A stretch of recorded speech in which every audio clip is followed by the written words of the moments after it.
Good evening, everyone, and welcome back.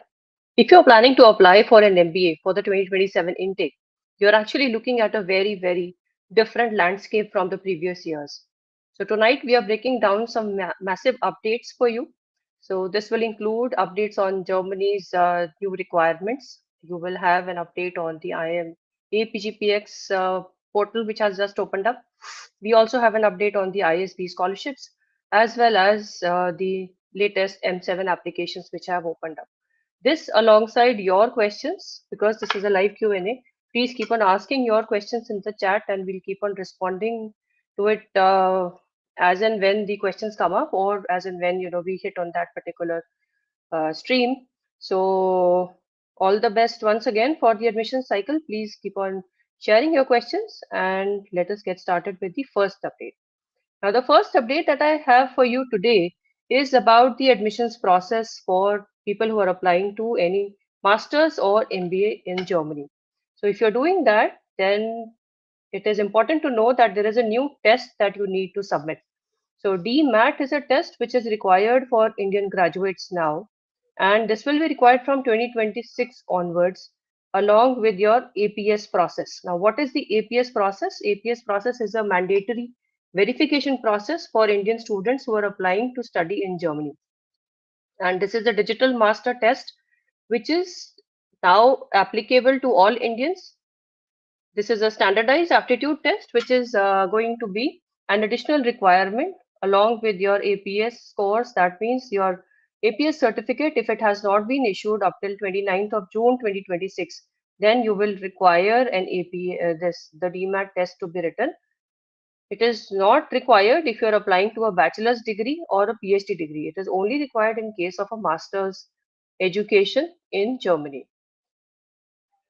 So make sure that you are also factoring in this particular test in your preparation if you're looking at an MBA or any master's education abroad. Now, the next thing that we have is Bangalore is going to open up a campus in Indonesia. So this is something new which has been announced this week. I thought it was worthwhile sharing with you. So you'll have more Indian campuses going global in the upcoming years, so to see.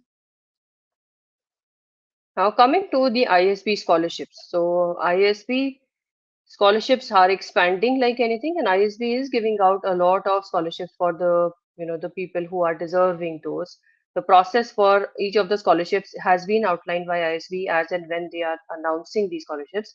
But one thing that you need to know about the process and the upcoming days is that the interviews will be mandatory for all these scholarships. So if you're applying to an ISB scholarship, be ready for an interview and an additional interview for the scholarship award as well. Please keep on sharing your questions with me. I'll be happy to take up any questions. You can add it to the chat and we'll take it up from there. Next comes the IMA PGPX 2027-28 application. So the IMA PGPX 2027 application is available now. While the application portal is fairly similar to the previous years, I hope you know about the IMA PGPX process. The deadline is in two rounds this year again as the last year. The first round is on 2nd September 2026, and this portal will require you to submit your application initially, and then the window opens up for your essays and the interview prep. So the interview will follow with the after the essays. So the essays submission has to be in that 3 days window that A will open up. So your initial submission of the application has to be in the form that is available now. The new thing that is there in the application form and which you should also be aware of before you start applying or start planning your application rounds is that I may have specifically told now that the first two fee installments, if you are selected to any round, are not refundable. So that means if you are applying to IMA PGPX in round one and you get a shortlist and you are selected for the program, then the first two fee that you are paying to them, let's say you're waiting for an ISB result or you have other priority schools as well, then that amount is not refundable. So please plan your application rounds very carefully and also budget the amount that you are able to, or you are happy to forfeit if the seat is awarded to you or not awarded to you in that case. So make sure that you are putting up your IMA PGPX application in the most appropriate round with the right financial planning in mind, and not with the old standards that was happening till last year. So don't apply just because your application is ready. Don't apply just because applying to the first round will always have the best results. Please plan what is your first priority application, second priority school, and also look at the fourth feature amount that you'll have to do away with before you plan for your IMA PGPX applications. Absolutely, that is for sure. And for the rest of the applications, also we'll get this information very soon. Now, coming to some global applications and how they have changed. If you look at the global schools, a lot of deadlines have been announced now. And if you're planning for the M7 applications, then the applications have become simpler, so to say, in terms of the requirements that they have, but critical because you don't have the whole 1,000 word or 2,000 word essays now to put up your point. You have to be very uh, crisp, and your ideas should be very concrete in terms of when you are putting up your uh, thoughts in the essays. So Wharton has changed its essays this time. So the Wharton deadlines and the application is available now, and there are two essay prompts that you have to answer to. The first is about career goals, as short as 50 and 150 words. That means just give them the the title, the function, the industry, and the geography, or in terms of your long-term goals and your medium goals, just give the facts. Don't there is no space to write any context behind your choice. Second is the second essay is another 350 words. So from a very lengthy essay, you just have 350 words to talk about how do you plan to add meaningful value to the Wharton community. So this is all that you have to submit in terms of the essays for the Wharton application. So make sure that you are planning your attempts very well. And while it might seem very simple, writing a shorter essay is much tougher and takes much more time than writing a longer essay. The second change that is there is in the Chicago booth application. So for the Chicago booth application as well, again, brevity and deconstructed essay prompts is something that is a feature this time. You have a very clear demand for a immediate post MBA goal. Then you should have a very clear post MBA goal in terms of the long-term goals that you have. You have to upload an image and explain about its personal significance for you, and you have to share a fun fact. Now, this is taking up your career goals. This is giving you space to talk about yourself, also in terms of how you are planning your career, but it doesn't give you a lot of space to talk about the career history that you are coming with. So the essay topics have changed. The way you are going to think about, or the way you're going to present your case is also going to be very different now. So make sure that you are putting in enough time and thought into planning your essays well. Next comes the Kellogg application. So the Kellogg application is again very interesting this year. There is just one essay that is 550 word. There are two very clear parts to this particular essay requirement for the Kellogg application. And in terms of the additional requirement that you have to submit is you have to go through the video essay component where you will have 5 video questions. So there will be very clear 5 video questions which you have to submit. And in terms of the written submission, there is just one essay, 550 words, two very clear prompts that you have to address. That's about it, and your Kellogg application is done. So again, the schools really want very clear, very crisp responses. They don't want essays which will go on and on about your past or your the context behind your choices. So the applications and how you're thinking about your essays and your narrative has to also change in that manner. Harvard Business School application is also available, and again there is a change in that. The school has done away with the long essay that they had earlier. There are just 3 essays that are required now. One is 300 words, the rest of the two are 250 words in length. So again, this means that you have to be very crystal clear about what you want to communicate and do that very precisely with respect to the prompt that you have. So the first prompt for the Harvard Business School essay is reflect on how your choices have influenced your career path and aspirations. The second one is what experiences have shaped who you are, how you invest in others, and what kind of a leader you want to become. So again, there are three parts to this question, but just 250 words to answer it. And the essay 3 is share an example of how you have demonstrated curiosity and how it has influenced your growth. Again, you have to be very clear in what you want to represent over here or the narrative that you want to present over here, because this essay does have two parts to it, but just gives you 250 words to answer as to how you want to put forward your narrative.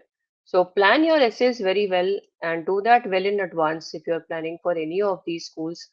And don't bother about having very lengthy narratives or very detailed stories to talk about. You have to be very crisp in terms of how you want to present and what you want to present in the in this in each of these applications.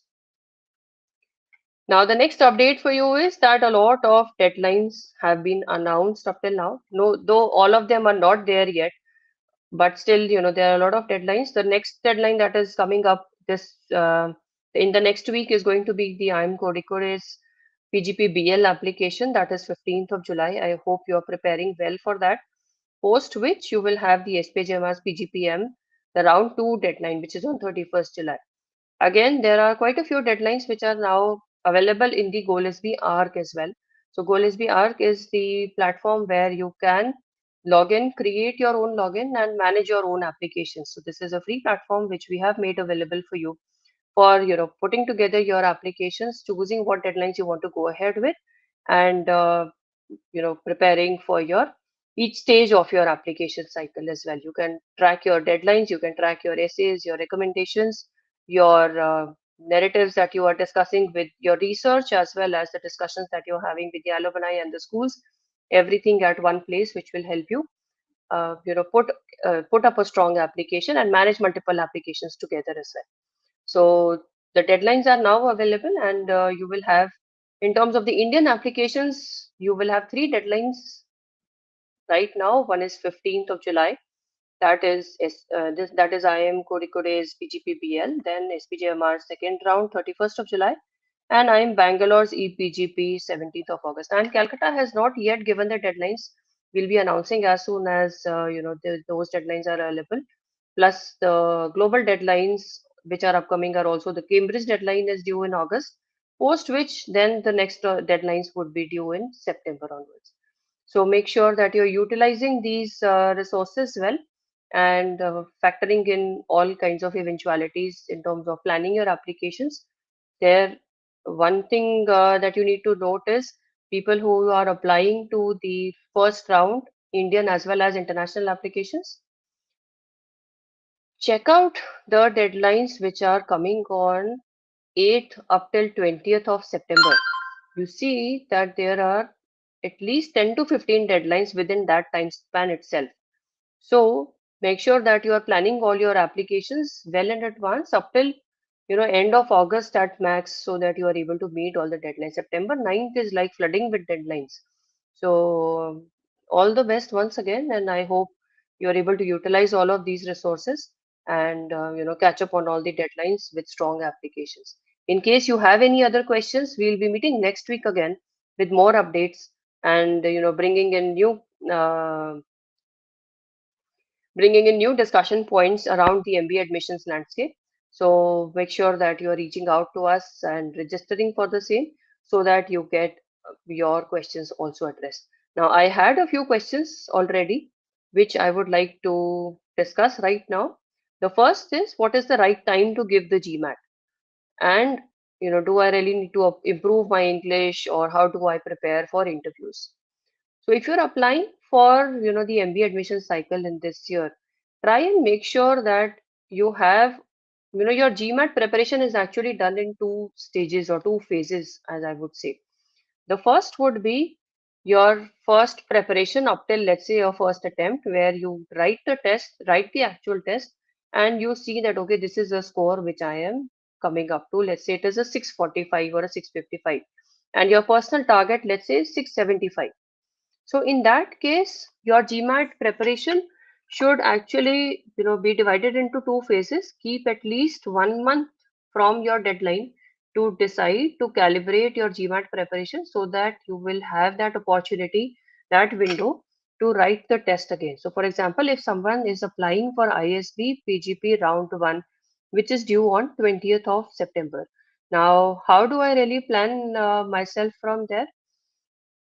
Try and write the test at least by July end or mid August, so that if you have to write the test again, ideally, July end should be the time when you should be writing your first attempt of the test, calibrate, see where you stand on the score. If that score is good enough, you can just start off with the rest of the applications on a more firm footing. But then again, let's say you want to do a parallel retake of the test, that will give you enough window to write more mock tests and go ahead and write the test, the actual GMAT once again. So try and allow yourself two attempts on the GMAT at least, and keep a window of at least a 1.5 month from your actual deadline that you are planning to take up. Now, there was another question that was given my psychology background, and let's say his CGPA is not too great with close to 3 years of work experience by September 2026. Am I a strong fit for ISB PGP? And what GRE score should I target? Now, in this question, there are multiple parts to this question. One is psychology background. That means you are coming from a diverse degree, something that is a non-business and a non-STEM degree. So that definitely will add value because the class, the schools are looking at building diversity into their class, and this particular, education background will definitely be a plus for you. Let's say your academics have been average throughout. Now, if your academics have been average, don't self reject yourself. Try and go higher on the GMAT or the GRE score that you are submitting. Now, you can see what the school average is. Let's say, for example, at ISB PGP, the school average GMAT score is 675, and the average GRE score is around 325. So, if I have average grades and average CGPA, I will go, slightly beyond that, maybe 20, 30 points above that, and be rest assured that, okay, I am submitting a firm, solid academic background, so to say. So this takes care of the academic dilemma that I have. Then coming to 3 years, close to 3 years of experience by September 2026.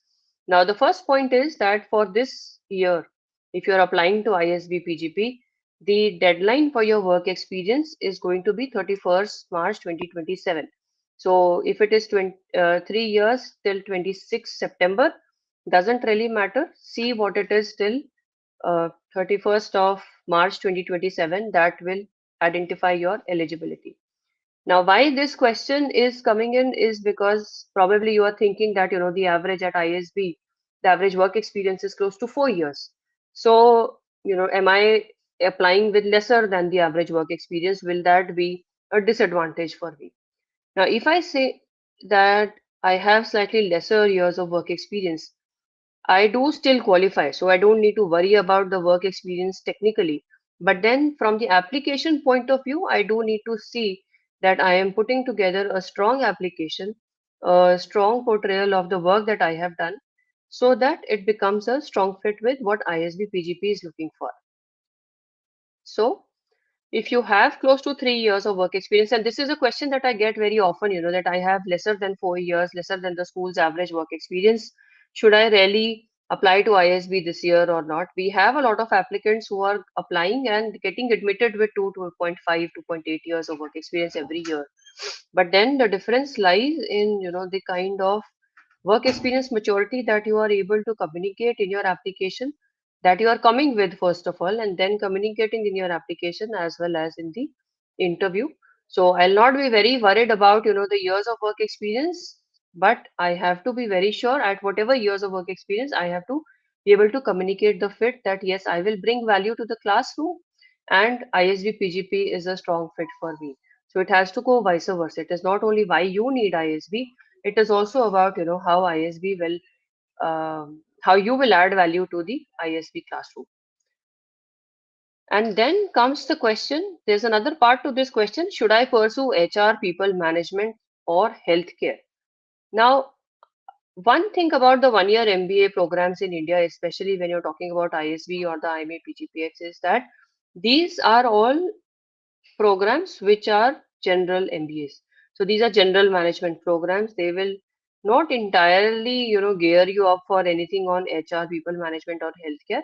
What you will have the opportunity to do during these programs is to take up some electives and build contextual knowledge at a deeper level for any of the functions that you want to excel in or that you want to really specialize in. So you have the choice of doing that. Technically, the degree is a general management degree and nothing to worry about. You don't need to choose any of these specializations right now. You have the flexibility to go into the program by the second or third term. You'll know better as to where you are and how you want to take up this whole how you want to take up your preparation, your career going forward. And you'll also learn during the MBA as well. You'll open up and listen to more people around. You'll have more peers to discuss. You'll be discussing with the faculty, learning from them, and even the career services will also give you a lot of insights into how to plan your career going forward. What are the industries? What are the functions which are really keen on looking at an MBA graduate in the coming cycles? So that will give you a good window to think about and then choose your specialization. So you don't have to choose anything right now. You can go ahead with the general management program. Go ahead with an open thought that I am coming with an ex work experience and let me present a strong fit for ISB as well as as well as present my academic candidature to them. The fourth part to this question is what GRE score should I target? So what GMAT or GRE score you should target is again up to you. Then nobody can give you a target and say that, oh, if you target this much, you have a guaranteed seat at ISB or you will have a guaranteed seat at IMA PGPX. The whole program is very subjective, to the technically, actually, it is a very holistic evaluation. But then what we always think of as a good score to go with, the strong score to go with is go ahead with the application is close anything closer to the average of the school. So if the school average is 325 and let's say I have a slightly below average acads, then try and score higher than the school average. That should be, I think, the best way to look at it.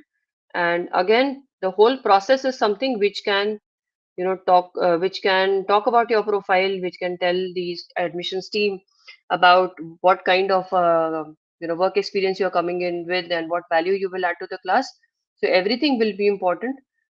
Take the score as one of the metrics only. There are people who are getting rejected at higher scores, higher GMAT and GRE scores. It is not that any particular GMAT or GRE score will be a guarantee that you get into ISB or any other B school. Make sure that you are addressing each part of the application process equally well. So a good score to target would be anything which is close to the school average or higher than that. The higher, the better. Is there an ideal score for an X profile or a Y profile? Probably not.